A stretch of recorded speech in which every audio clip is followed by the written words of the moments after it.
when I called my sister to make the request that she make that recording for me, she wanted me to tell you that I have been giving sermons on our fireplace, like landing, since I was about 3. So I am well prepared. I did not bring rice checks since we don't do communion in this congregation, but like I said, lots of practice. So here we go. I'm gonna die a virgin. Chronic means I'm gonna die, right? What even is multiple sclerosis? These were my thoughts as I sat in the emergency room with my mom. Only an hour before, we had been talking about where we could go get dinner. It was the end of my first semester of college, and though I really couldn't move my left hand for about a week, I needed to finish finals, and I'm a righty anyways, so I did. And that's a super normal reaction, obviously, for an 18-year-old. Can't use your left hand, push through finals, definitely normal.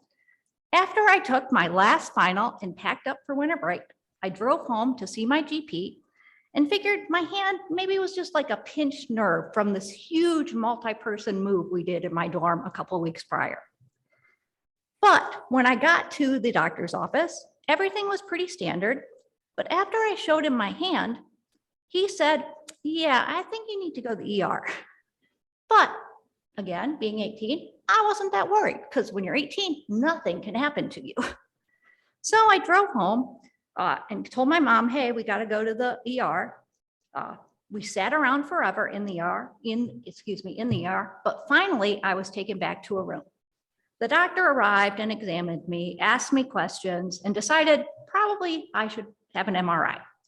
Since I'm claustrophobic and was already quite nervous being in the emergency room and not knowing what was going on, they gave me some Valium, which significantly calmed me down.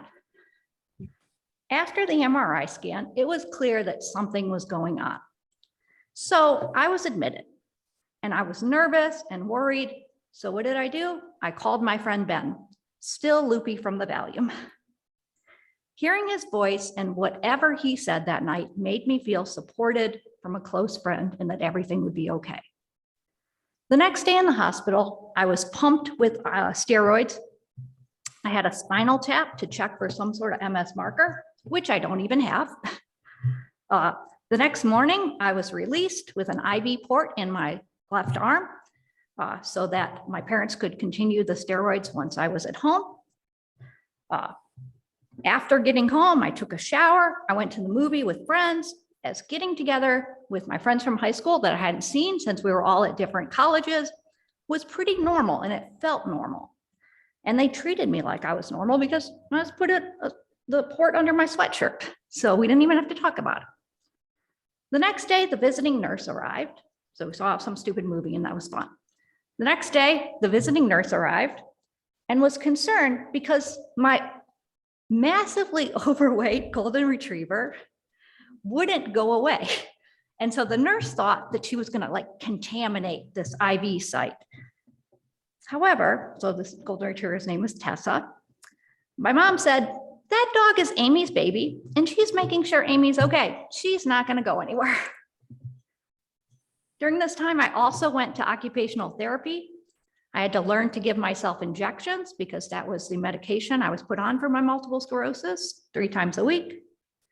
During this time, the Methodist church that my family attended presented me with a prayer quilt. This entails a group of women usually creating this quilt that's brought to church with these strings on it that then other members come up and tie the strings and say a prayer while they're tying the string. At that time and since, I have wrapped myself up in this quilt to feel surrounded by the love of others in my quest for health.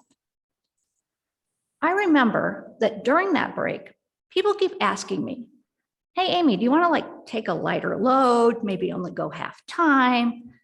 And I thought, why? Why would I need to do that? This is just something that's going to be part of my life, not something that's going to define my life. So second semester started in a flurry, as they often do, going to new classes, meeting new people, settling into a new routine. One of those new people that I met lived in my dorm, and he happened to have an older brother with diabetes. So we may have started to become friends and date. And he helped me get comfortable with giving myself injections. He gave me some injections so I could get more comfortable with that whole process. Though we later grew apart, his affection and kindness at the beginning of my diagnosis of MS were instrumental in my learning to live with this disease and this new reality. So after earning my bachelor's, I decided to attend the University of Mississippi to earn a PhD in experimental psychology. That's another story. I knew that by moving to Mississippi, it was going to be much more hot. The heat increase would be pretty substantial, but I never could have fathomed its extent and its duration. Man, is Mississippi hot. My graduate student office at Ole Miss led me to meeting a third-year student named Kristen. And shortly after my 23rd birthday, Kristen suggested that I go to a party to meet her previous roommate, who she said was a nice guy. And probably, it would be good to meet him. He's a nice guy. You should hang out with him. Right now he lives in Virginia, but he's from here originally. I must have impressed him, or there must have been some magic, because 2 weeks later, Wayne came back to help us move in a little house that we had decided to live in together. And maybe there was a first kiss. I feel fortunate that this Southern beauty from Savannah and I developed such a supportive friendship. In the spring of 2010, Kristen convinced me to go to the animal shelter because it was finals and we were stressed. So obviously this would be a great idea. The result, my precious dog, Miley, who has provided immeasurable emotional support throughout the time I've had her. Wayne moved back to Mississippi that fall, and we began living together in late summer. After Halloween, Wayne said, I maybe want to go to the Humane Society too, Kristen. You want to take me? And guess what happened? That's how we got Maxie.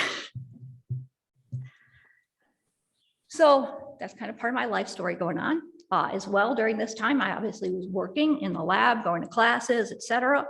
At first, working in the lab was not a problem, because though it was 90 degrees in the chick room, because I worked in an animal model with baby chicks, I only had to be in there for about 15-minute stretches.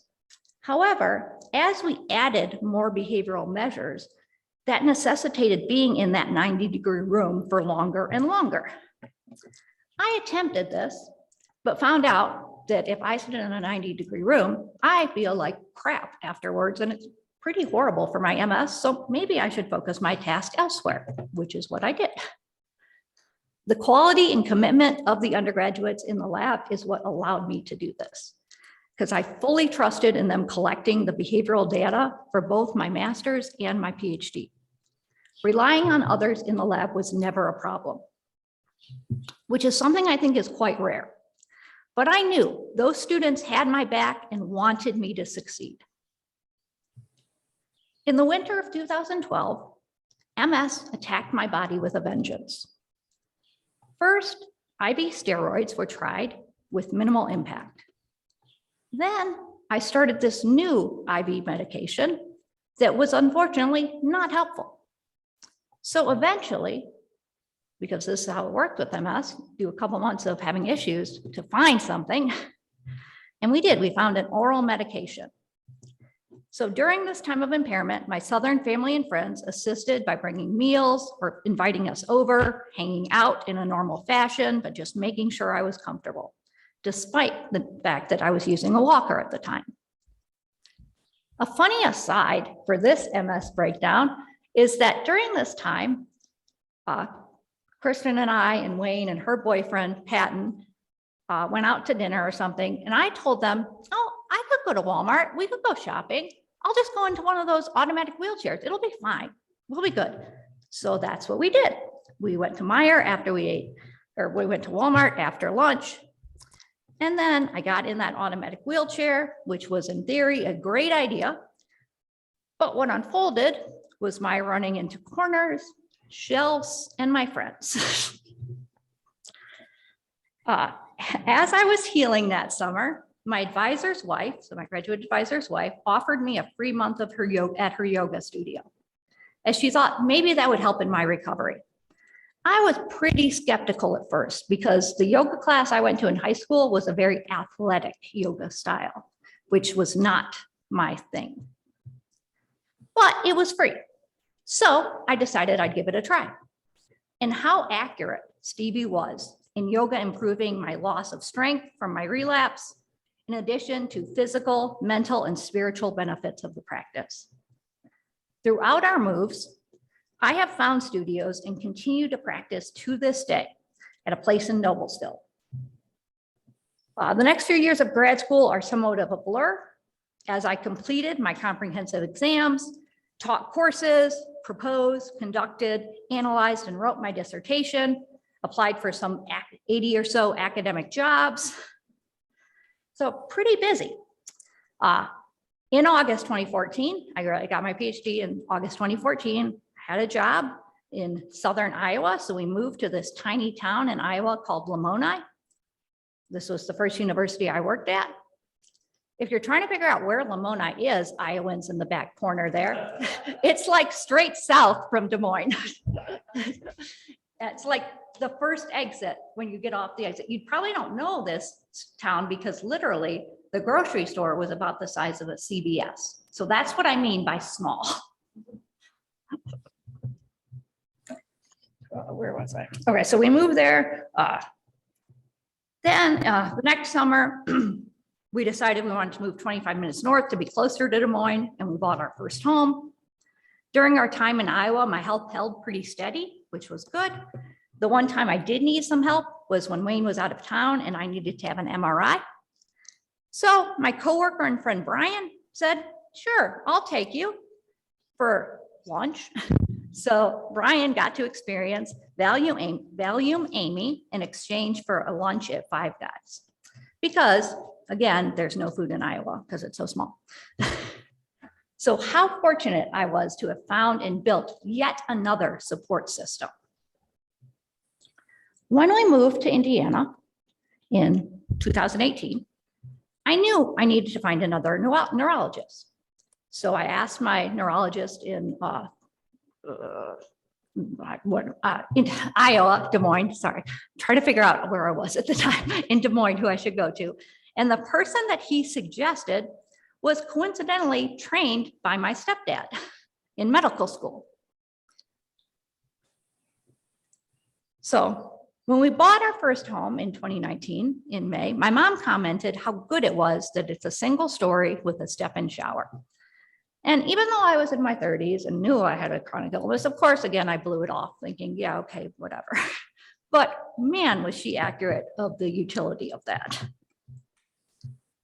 So right as the world was falling apart with the COVID-19 pandemic, my body too decided to get funky. I was losing feeling in the right side of my body, legs, arms, hands, etc. I called my neurologist and eventually was prescribed some crazy high doses of oral steroids, but was still pretty impaired. I forgot to bring the bell, but Wayne put a bell on my bedside table so that if I was getting up, I would ring it to make sure he could keep me safe. He also helped me shower, made sure I had enough food and drinks, etc., which was a lot because he was also working full-time from home. So my mom came out to take care of me for a week. Happened to be my birthday week, so that was nice too, because then she could make me my favorite food and cake. But about a week, she had to head home to take care of my stepdad or check in on him. So then my little sister came down to cook, clean, general assistance. And one day when she was Zoom teaching in the kitchen with one of her students, I thought it would be a great idea to independently try to do something in my bedroom. I have no idea what I was trying to do or why I thought it was so important, but it was. So I got up and tried to do whatever I was trying to do. I landed my eye on Wayne's nightside table. I bounced off of that and hit another dresser with my head. I heard her tell the student, my sister fell and I have to make sure she's okay because obviously my body hitting the ground, kind of a loud noise. So after that initial shock, I really didn't feel too bad. Like it was scary, but I felt okay. So I got on the Zoom meeting with my department.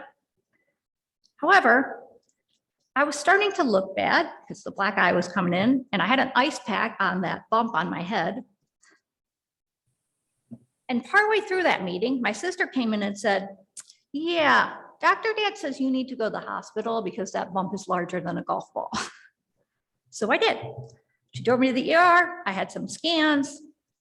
They mended my scrapes and I was sent home. Shortly after these events, my mom returned and my brother drove 10 hours with a chatty 2-year-old in the car, my niece, Brinley. I was worried that my black eye would scare her because it looked pretty bad. But as Justin predicted, she didn't even really notice. It warmed my heart interacting with Brinley, as to her, I was Chutchy Amy. There was no difference. She didn't care that my right side didn't work. She didn't care that I had a black eye and a bump on my head. I was just Chutchy Amy. I also invited my dad down that weekend since Brinley is his first grandchild and he was only 4 hours away. Though my symptoms were improving only by baby steps, the love and kindness being shared throughout this weekend was astronomical. In addition to these individuals' physical presence, I was surrounded by love in the form of cards, flowers, food dropped off from family and friends, including all of you here at Hawk. I started another medication, and at some point during that time, I began to be able to walk with a cane. Realizing that the loss of muscle in my right leg was pretty substantial from the last couple of months, I began walking daily. At first, the 1-mile walk around my neighborhood required me taking 3 short breaks. But I kept going every day with Max and sometimes Miley, unless she decided to hide. Then eventually after this daily walking, my breaks lowered to 2, then 1, then none. By mid-December 2020, I felt like I had regained about 95% of my leg strength and no longer needed a cane to walk. As you all saw, I walked up here cane-free. I also, during this time, did my best to attend 2 yoga classes a week online, as this too helps with balance, muscles, and peace of mind. I also was teaching on campus at this time in a hybrid format, half in person, half on Zoom, which was extremely mentally taxing, not to mention the anxiety of being in a room with others in such close quarters that I was feeling at that point, but I made it through. Today, I'm doing pretty good MS-wise. I had my 5-hour Ocrevus infusion this past Thursday, which is why I have this whatever bruise on my left arm. It looks really bad because she broke a blood vessel and trying to put in the IV line. But this Ocrevus is holding out for me. Well, while I was getting this 5-hour infusion, I was prepping for the fall because I am doing well, so I can't sleep in hospitals. I'm not that tired. So I'd rather get stuff done. I also did some work related to informational interviews and figuring out people to contact in other fields in which I might find greater fulfillment, as my contract with IUK has not been extended beyond May 2023. At this point, you might be sensing a trend. I have a new challenge. What is my first response? Reach out to people who might help me find a new career. So that's kind of been my plan, reaching out, finding others, relying on them for support. Thank you.